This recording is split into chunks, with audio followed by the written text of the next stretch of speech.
अस्सलामुअलैकुम गाइस, मैं हूं रिजवान और आप देख रहे हैं मेरा YouTube channel journal electronics HVAC का। ये हमारी वर्कशॉप है जो कि पाकिस्तान के सिटी लाला मूसा में मौजूद है। हमारे टेक्नीशियन एक इन्वर्टर स्प्लिट यूनिट का इंडोर उतार के लाए हैं जिसमें लीकेज है।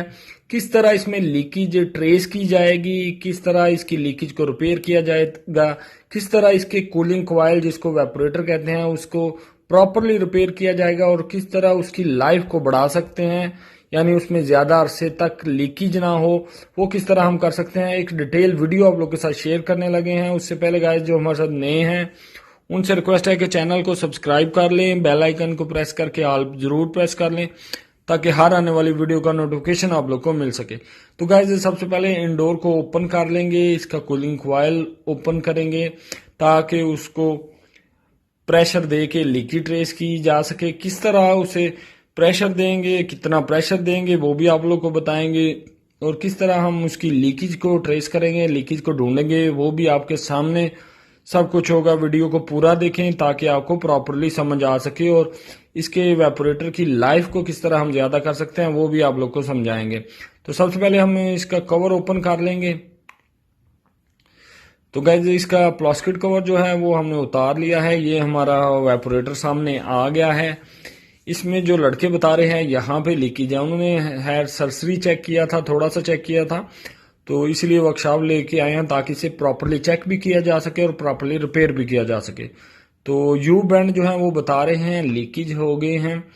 तो सबसे पहले ये हमने एक डेड नट बनाया हुआ है जो कि आधी का है, हाफ का है। इसको हम यहाँ लगा के टाइट कर देंगे ताकि इस साइड से प्रेशर बाहर ना आए और दूसरी साइड जो 1/4 की साइड है वहां पे चार्जिंग लाइन लगा के अपनी गेज लगा के और प्रेशर डाल देंगे ताकि हाँ इसमें प्रेशर हो और हम लीकेज ट्रेस कर सकें। तो इसमें ऑलरेडी लड़कों ने प्रेशर वगैरह डाल दिया है, आप देख सकते हैं। इसमें प्रेशर जो है वो ऑलमोस्ट 150 के करीब अभी डाला है ताकि हम इसे इसकी लीकेज देख सकें कि इसकी लीकेज है कहाँ पे और कितनी लीकेज है। तो ये आप देख सकते हैं, इसको हमने डेड नट किया, दूसरी साइड में लीड लगा के अपना प्रेशर दे दिया। तो यहाँ पे लड़के हमारे जो टेक्नीशियन है वो बता रहे हैं कि यहाँ पे लीकेज है, प्रेशर इसमें ऑलरेडी हमने डाला हुआ है, अब हम इसकी लीकेज देखेंगे। तो गाइज ये आप चेक कर सकते हैं, इसके जो बैंड हैं वो लीक हो गए हैं।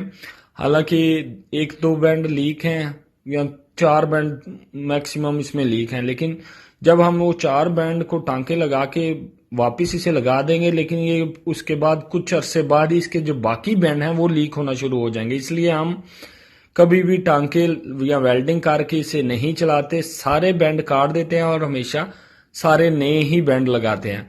थोड़ा सा काम जो है वो कॉस्टली जरूर हो जाता है लेकिन प्रॉपर काम हो जाता है, इसकी लाइफ बहुत ज्यादा हो जाती है।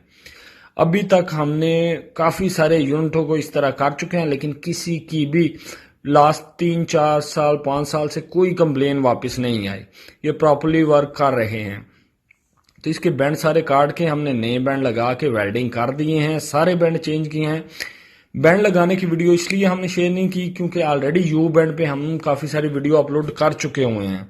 तो आप देख सकते हैं इसमें अब हमने नए बैंड लगा के 300 तक प्रेशर इसे दे के और इसको हमने प्रॉपरली पानी में डिप करके भी टेस्ट कर लिया हुआ है और ये प्रॉपर अच्छे तरीके से रिपेयर हो चुका है। अब इसमें बिल्कुल जो है लीकेज नहीं है। अब इसकी लाइफ को और किस तरह हम बढ़ा सकते हैं वो आप लोग को बता देते हैं। मार्केट से आपको एक स्प्रे मिल जाता है, मैं आपको दिखा भी देता हूं। ये आपको स्प्रे मिल जाता है मार्केट से इजीली, जो कि लैका टाइप स्प्रे होता है। ये इसमें जब ये लगा दें किसी भी पाइपों के ऊपर तो उसमें रस्ट यानी जंग वगैरह नहीं लगता और दोबारा लीकेज होने के चांस ना होने के बराबर हो जाते हैं। तो ये हमारे यू बैंड जो हमने सारे नए लगाए हैं इनके ऊपर हम अच्छे तरीके से इसका स्प्रे करेंगे। इसका अपना कोई कलर नहीं होता, शफाफ होता है, जिस कलर के पाइप हैं वही आपको नजर आएंगे, लेकिन इसकी एक तय बन जाती है पाइपों के ऊपर और वो जो है फिर रस्ट नहीं, जंग नहीं लगने देती। और जंग नहीं लगेगा तो ये पाइप जो है, हालांकि ये कॉपर के पाइप हैं, इनको इतना जंग लगता नहीं है लेकिन फिर भी इनमें रस्ट आ जाती है, थोड़ा बहुत जंग आ जाता है जिसकी वजह से ये लीकेज होते हैं।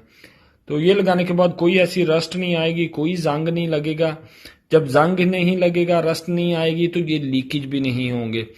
और हम इस तरह वेपोरेटर को प्रॉपरली रिपेयर कर रहे हैं काफ़ी अरसे से, और किसी एक की भी कंप्लेन वापस नहीं आई। 100% रिजल्ट चल रहा है, और इनकी लाइफ भी काफ़ी यानी 3-4 साल तो इसे बिल्कुल फिक्र नहीं होती, लेकिन फिर भी इससे ज़्यादा भी चल रहे हैं।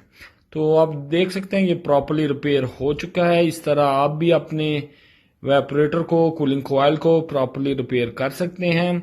ये दूसरी साइड में भी हम स्प्रे कर देंगे, ऑलरेडी हमने कर दिया है, थोड़ा सा रह गया था कुछ पाइप, तो वहाँ पे भी हम अच्छे तरीके से कर देंगे, ताकि इस साइड में वैसे भी लीकेज नहीं होती। बहुत कम देखने में आया है कि इस साइड में लीकेज हुई है। तो गाइस वीडियो अच्छी लगे तो वीडियो को लाइक करें और दोस्तों के साथ शेयर करें।